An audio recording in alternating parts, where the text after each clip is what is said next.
Uma palavra que está muito em alta é resiliência. Nada mais é do que a capacidade de se adaptar à mudança sem perder o estado original, sem perder a essência. Pensa naquela esponja, né? Você espreme, ela vai lá no fundo, quando você solta, ela começa a voltar ao formato original, né? Mais ou menos isso. É justamente esta é uma das características de quem mais se destaca entre as pessoas que consegue ter bom humor, mesmo vivendo em situações tão difíceis. Eu recebo 2 convidados que escolheram ser sempre felizes, apesar de tudo. Eles estão aqui comigo, a Jaqueline Rodrigues, que é administradora e está enfrentando um câncer de mama. Também recebo o Davi César, que é palestrante e humorista, nasceu com uma síndrome rara, que gerou má formação nos membros inferiores e superiores. Aliás, 3 convidados, né? E está aqui também a aposentada Isabel Lina, que ficou cega após um erro médico aos 7 aninhos de idade. Não é isso, meninos? Isso mesmo. Vou começar com você então, Bel, já que foi a última que eu citei aqui no nosso comecinho. 7 anos de idade, quer dizer que aos 7 anos você enxergava normalmente, você não tinha nenhum problema na visão? Não, era normal, como outra criança qualquer. E o que você foi fazer que aconteceu esse erro? É porque eu nasci com um carocinho na cabeça, né? Mas aquele um carocinho que ele não atrapalhava nada a minha vida. Por fora mesmo? Por fora. É, sim, um carocinho por fora. Só que quando estava com quase 7 anos, a minha irmã nasceu também com o mesmo carocinho, no mesmo lugar. Olha. Aí, né, assim, a minha mãe falou, tem que agora levar no médico para ver o que era. Aí o médico falou, tem que fazer cirurgia. Aí ele fazia a cirurgia, cortou o nervo óptico lá, deu um erro médico. Tanto eu como ela ficamos cegas. Meu Deus. Só que ela ainda tinha 4 meses de idade, ela ainda conseguiu ficar enxergando 5%. Ela enxerga 5% só? Hoje não, hoje já passou muito tempo, né? Mas na época, quando ela era mais nova, ela enxergava bastante. Sim. Eu já fui total.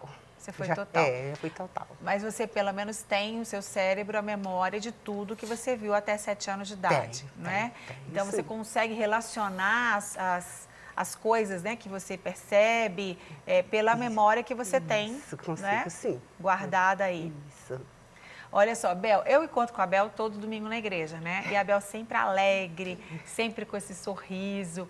Aí eu falei, Bel, nós vamos fazer um programa sobre bom humor e acho que seria ótimo você ir para contar a sua história, né? Porque muitas pessoas, elas têm uma situação, às vezes até bem mais simples, mas são carrancudas, sérias, tristonhas, né? Reclamadoras. E você disse que também nem sempre foi assim, você nem sempre foi bem-humorada assim. Não. O que mudou na sua vida? Como você era?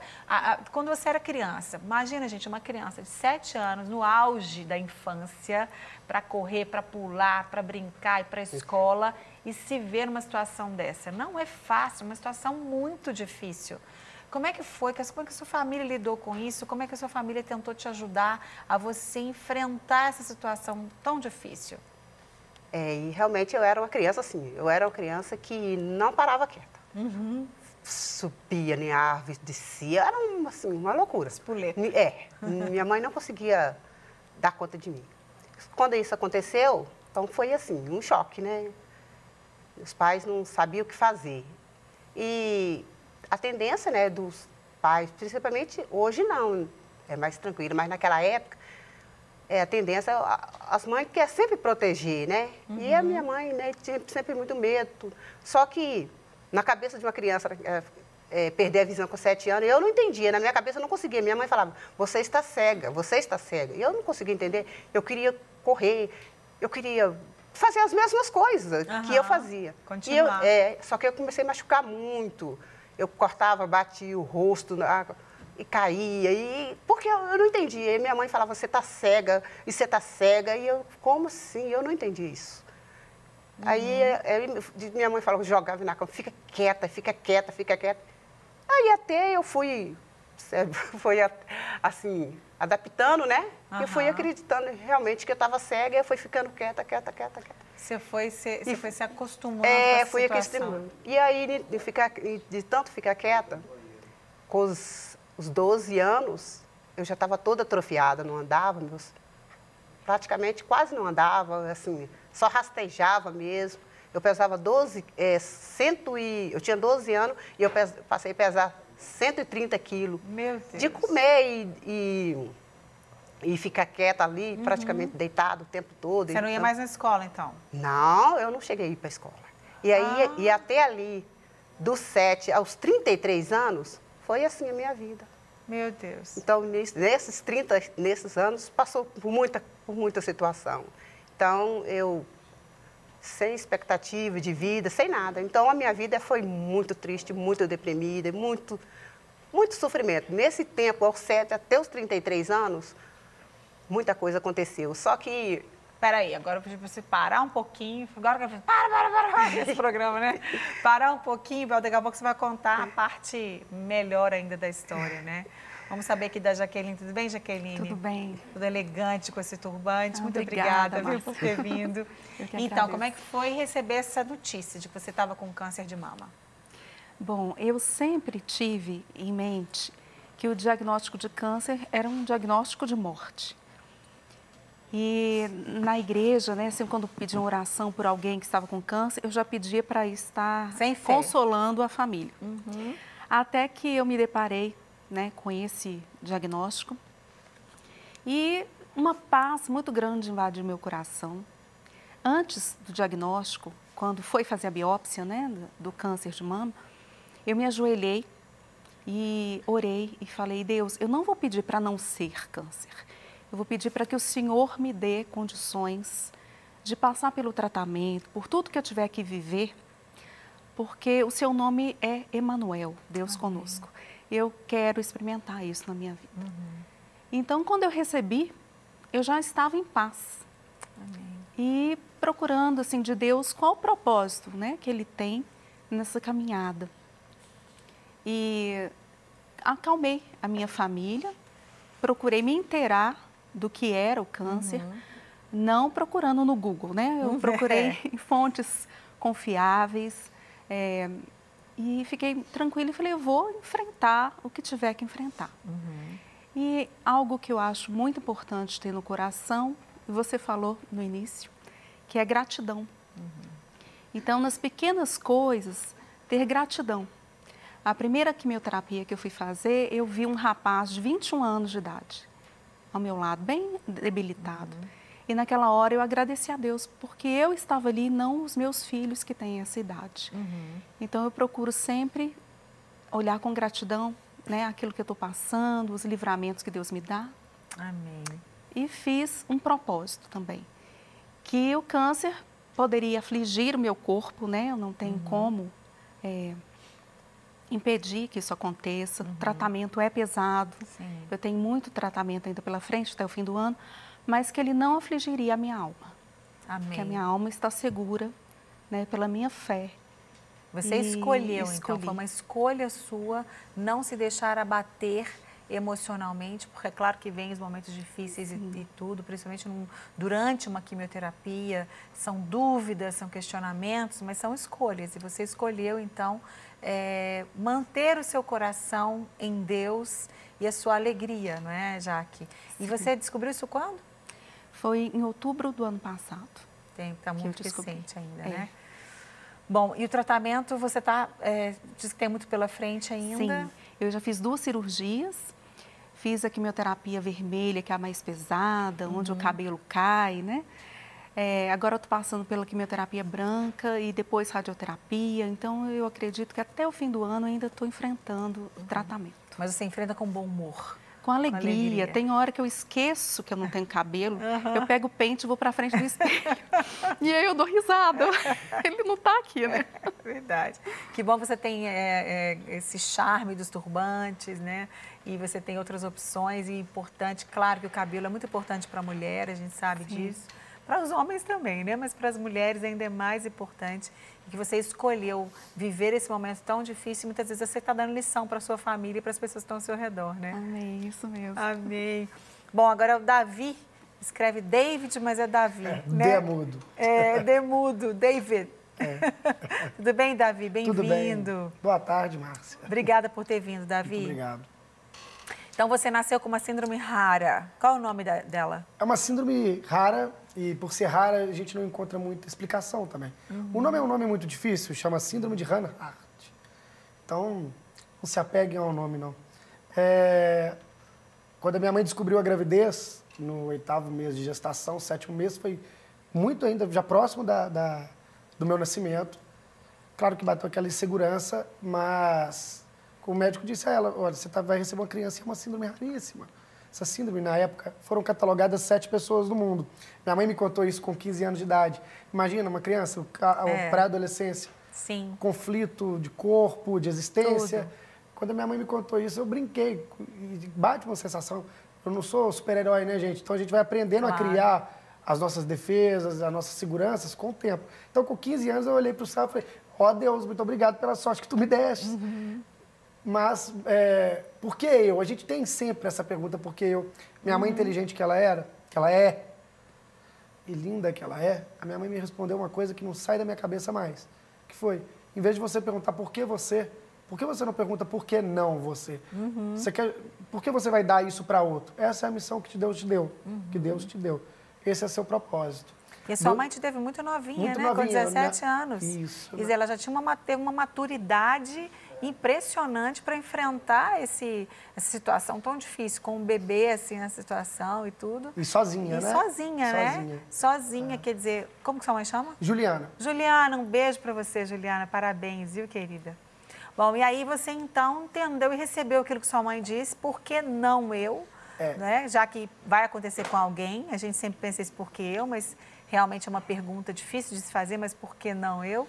E aí você então começou a aprender, Davi, a escolher também, entender, ou mesmo que não entenda, mas viver de uma forma mais alegre. Eu sempre fui muito alegre, desde a escola, sempre. Só que às vezes batia esses questionamentos, que é normal, aliás. Mas nesse momento que minha mãe fez esse questionamento, que minha mãe me provocou, mudou a minha história um pouco. Eu falei, gente, não é mesmo, eu estou sendo egoísta. Eu tô talvez querendo jogar isso para outro. Deus me deu isso. E ali surgiu uma frase minha, ali surgiu uma relação tão em paz comigo mesmo, que era o seguinte, o meu corpo é lindo, perfeito ele é, porque olha só, me carrega a minha vida, ele é a minha primeira morada, é a minha primeira residência. Minha voz está horrível porque eu estou gripado, mas eu imagino, palestrante, tem apresentação amanhã, tentando recuperar a voz. Você vai conseguir. Mas, e aí eu fui e aprendi também que eu poderia quebrar o gelo dos olhares das pessoas, o estranhamento, porque quem nasce com uma deficiência, se aprende com mais facilidade, maior facilidade, a trabalhar a autoestima, a trabalhar as adaptações do corpo. Inclusive, por exemplo, hoje eu moro sozinho. Então eu criei maneiras, eu moro sozinho, não tem ninguém lá em casa. Olha. Minha mãe me ajudou a ter essa vida 100% autônoma, independente. Mas o nosso maior dilema de quem nasce com uma deficiência, o maior dilema talvez é conviver, viver com essa sensação de pessoa deformada que nós temos. E aí foi aí que eu trouxe o humor. As crianças, na minha época, quando eu era criança e até hoje, as crianças me perguntam muito, por que você é assim? Cadê seu braço? Cadê seu braço? Aí eu brinco. Hoje eu deixei em casa. Esse braço pesa, nem hoje eu deixei em casa. Eu vou brincando, vou tornando de uma forma leve, porque já tem tanta coisa que nos estressa, que eu tento levar para deixar na leveza a vida um pouco. Que bom. Parabéns também, Davi. E você, então, fala um pouquinho do seu trabalho rapidamente. Você é palestrante, você vai nas escolas, você vai aonde te convidar, nas empresas, para levar essa palavra de motivação, de inspiração, né? Para tantas pessoas que estão paralisadas, com o corpo todo perfeito, mas com a alma paralisada, né? Às vezes nós não percebemos, mas nós estamos automatizados no automático, né? E às vezes a gente não repara que a gente está vivo. E eu tento trazer para muitas pessoas essa lembrança. Você já reparou hoje que você existe, que você está vivo? Às vezes o corpo, a nossa situação, é só a gente perceber que a gente existe. Então eu faço as palestras motivacionais, mas também trazendo a perspectiva da pessoa com deficiência no mercado de trabalho, que a pessoa com deficiência pode sim ser produtiva, tem sim lugar dentro do mercado de trabalho. Então, quebrando paradigmas e quebrando achismos que existem sobre as pessoas com deficiência. Esse é o meu trabalho. Que bom, muito obrigada, Davi. Obrigado. Bel, tem que terminar a sua história em um minutinho agora, que o nosso tempo voa, gente, aqui. Esse programa tem tanta coisa ainda boa e o tempo está voando. E aí, até 33 anos, você viveu uma vida muito difícil, obesa, parada, e aí? Isso aí eu fui, no momento que eu fui para a aula, que até então eu não tinha frequentado aula, então eu fui para a escola, Instituto São Rafael, onde que é a escola para deficiente visual, né? Tô cego. E aí eu fui aprendi o braille, que é a leitura, né, do deficiente. E aí as coisas tanto começou a fluir na minha vida, né? E quando eu estava 2 anos que eu já estava estudando, aí já estava andando, mas assim, rastejando, eu andava muito devagar, com muito medo, eu tinha muito medo de andar. E aí, com os 2 anos que estava lá, eu descobri o atletismo, né? E aí eu fui a princípio para poder desenvolver mesmo os pés, porque meus pés eram muito tortos, né? E com 4 meses que eu estava no atletismo, na corrida, e eu participei de uma corrida de 800 metros, fiquei em segundo lugar. Olha. E aí, a partir disso, então, eu não parei mais de correr. Agora é maratonista? E aí, virei maratonista, já corri 13 maratonas, que são 42 quilômetros. Olha e assim, maravilha. E a minha vida continuou. E você, então, quando você entregou sua vida para Jesus, você também aprendeu a ser grata, a ser alegre, sempre sorridente, mudou até tudo. Então, tudo isso tinha acontecido na minha vida, o Senhor já me conhecia, mas eu não conhecia Ele. Só a partir de 2011 que eu conheci o Senhor, entreguei a minha vida para o Senhor, que eu fui entender a razão porque tudo aquilo tinha acontecido comigo e para quê, por que aconteceu. E aí a minha vida, Deus mudou a minha história. Totalmente, graças a Deus, mudou a minha história. E eu sei hoje eu sei por que eu tinha que ficar cega aos 7 anos de idade, por que eu tinha que ficar até os 33 anos sem estudar, que era o meu sonho, era um dos meus sonhos, estudar. E hoje eu entendi, por causa que o Senhor sabe de todas as coisas. Ele sabia que eu não poderia ser uma pessoa normal, porque ser uma criança normal e depois um adulto, porque senão eu não estaria aqui hoje, gravando esse programa. Pois é, então, Bel, Deus sabe. em tudo dai graças, a palavra de Deus diz, né? Que pena que nosso tempo acabou, mas muito obrigada, Jaqueline, Isabel e Davi, por compartilhar um pouquinho dessa história. Claro que tem muito mais, né, para compartilhar. Não quer ficar um segundo por fora da nossa programação? Agora você pode nos acompanhar através das plataformas digitais. Não perca tempo, acesse, curta e siga-nos. Fique por dentro de tudo o que acontece por aqui. Rede Super, inspirando você.